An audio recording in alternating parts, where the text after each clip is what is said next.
everyone, good evening and welcome to the YouTube channel of PRATHAM Test Prep. Myself Julie Sharma, and here we are with the current affairs session in which we are going to cover the current affairs from the 24th of November to the 30th of November. Now these episodes go live on every Monday and Friday at 8:30 p.m. So yes, every Monday and Friday at 8:30 p.m. we have these current affairs sessions on the YouTube channel of Pratham. So you can watch these sessions on every Monday and Friday. You can keep your clocks ready for that. And these current affairs episodes are a part of a series known as Current Affairs SAMVAD. Alright, so you can find the entire playlist on the YouTube channel.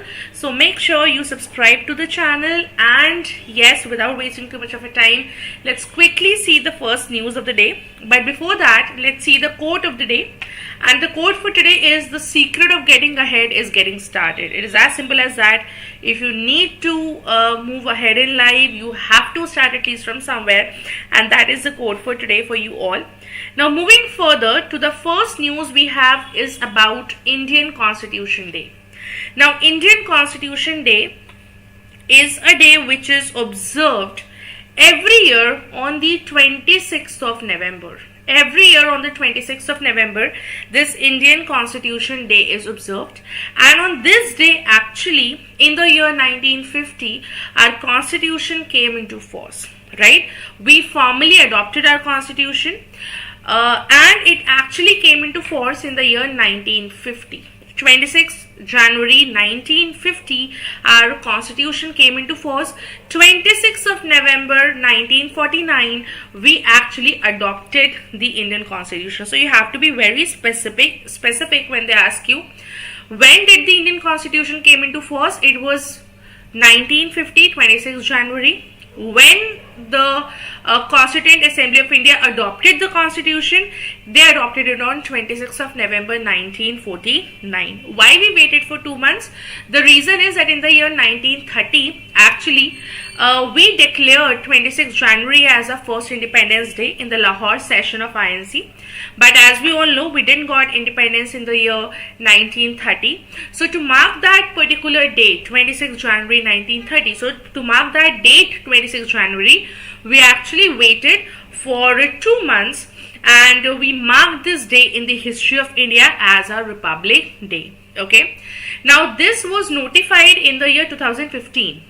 Right, our Ministry of Social Justice and Empowerment, they said that every year 26th of November will be observed as Constitution Day. It was notified by Ministry of Social Justice and Empowerment. Okay, very simple things, that who proposed, right, who was the first person who proposed the idea in front of the Constituent Assembly, right, that India should have a constitution of its own, and that was Mr. M.N. Roy in the year 1934.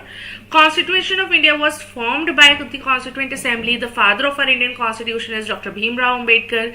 Indian Constitution is the lengthiest constitution of the world. We have borrowed it from several sources like UK, US, Germany, Japan, right, and it was under the Cabinet Mission Plan of 1946 when the elections were held so that our Constituent Assembly could be formed, and that Constituent Assembly could eventually frame the Constitution of India by making a drafting committee. So this is all about the Indian Constitution Day 2023, which is observed on the November 26th, also known as the Constitution Day of India. I hope this much is pretty much clear to everybody.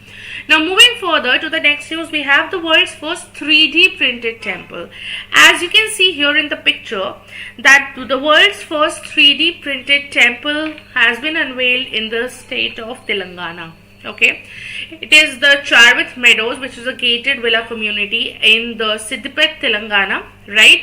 It is located in that, and this is the first 3D temple in terms of that it has 3D prints on it. There is a company known as the Simply Forged Creations, which is a 3D printing company. They have collaborated it with Apsuja Infratech, which is again Hyderabad based Infratech company. They have collaborated together, and as you can see here in the picture as well, they have 3D prints on it. Okay, it took approximately 3 months to get printed, and the height of it is 35.5 feet. Simply, you should know one thing, that where they are, where this particular 3D printed temple of the world is, it is in Telangana in India. Alright. Now, moving further, we have the news about a military exercise, and the military exercise name is Surya Kiran. Okay, the name of the military exercise is Surya Kiran. Now, Surya Kiran is a military exercise between India and Nepal. I have told you few things before as well, that whenever there are any military exercises, you should be aware of certain things. We discuss it a lot of times. Again, I am telling you that this military exercises is conducting between what all nations. So, you should be aware of the conducting nations. What all nations are conducting it. Secondly, name and type of exercise. The name of the exercise is Surya Kiran. Type is, since there are only 2 countries involved, it is a bilateral exercise. Alright. Third thing you should be aware of is the venue. Where is this particular exercise has been conducted? What is the location of that? These 3 things are supremely important, and the 4th thing could be the edition, that this is which edition of this particular exercise.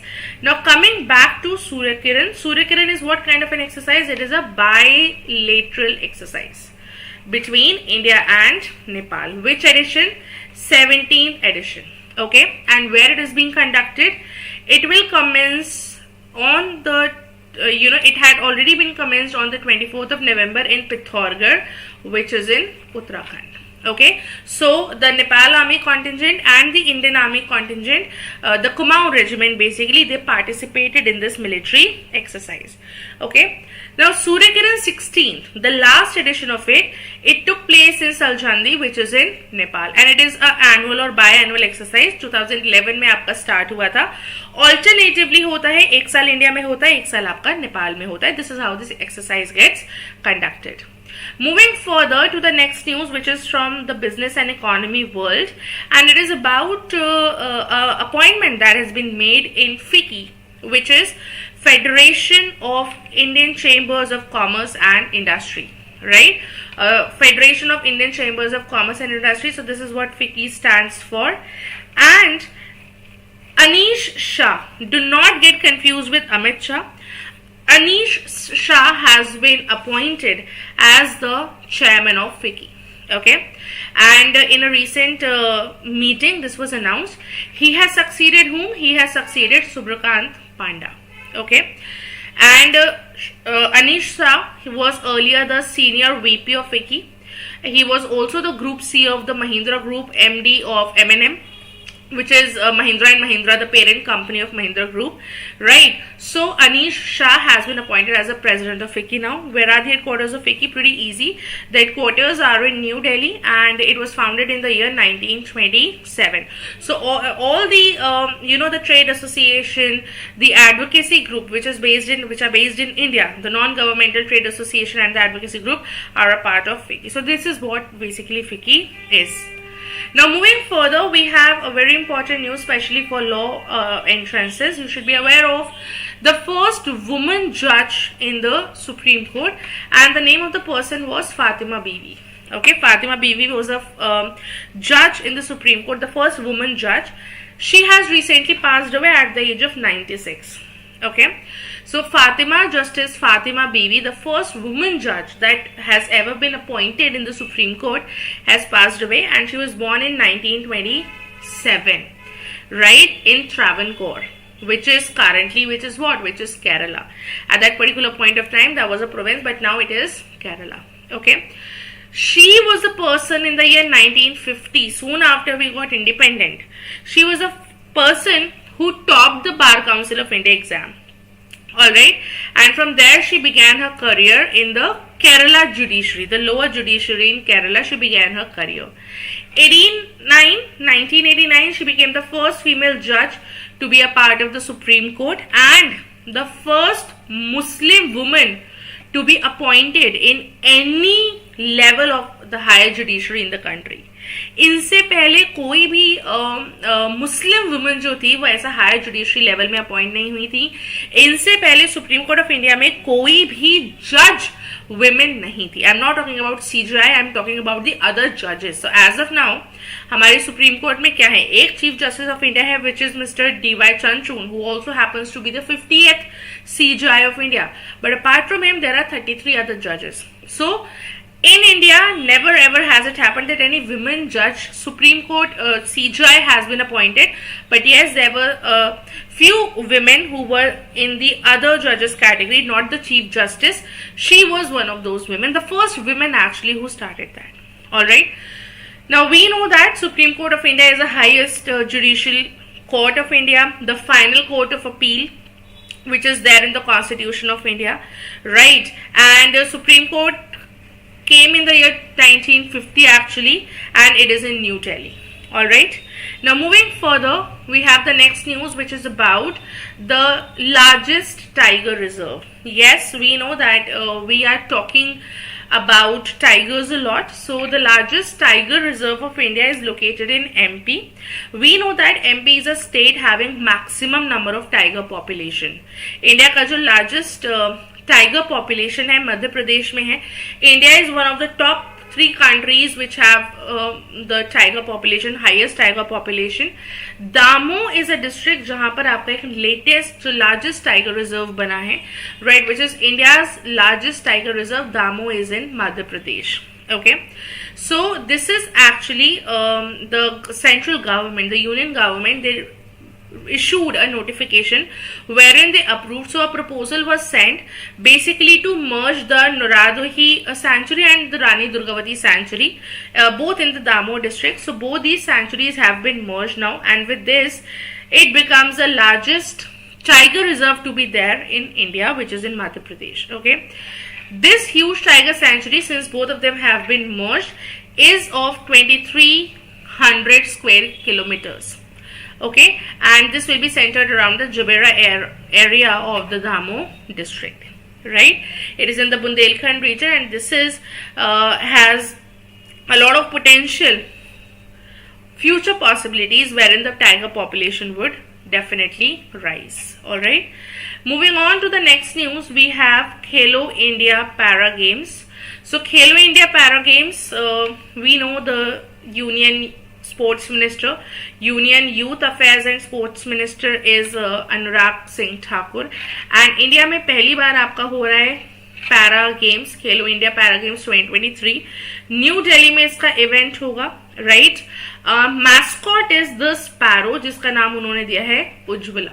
Okay, you can see here in the image also the sparrow, and see sparrows, they represent the pride of Delhi. There were a lot of sparrows in Delhi, right? And sparrows, they they're a symbol of determination and empathy as well. So that is the reason why, since these games are being conducted in Delhi itself, so that is the reason why they have actually put sparrow as one of their mascots. Okay, now initially in 2018 11 games were there in the Khelo India Games, which had the university games, the youth games, the winter games, and with the introduction of now the para games as well, there will be a lot of athletes, the para athletes who from different disciplines, who will be participating in this particular event.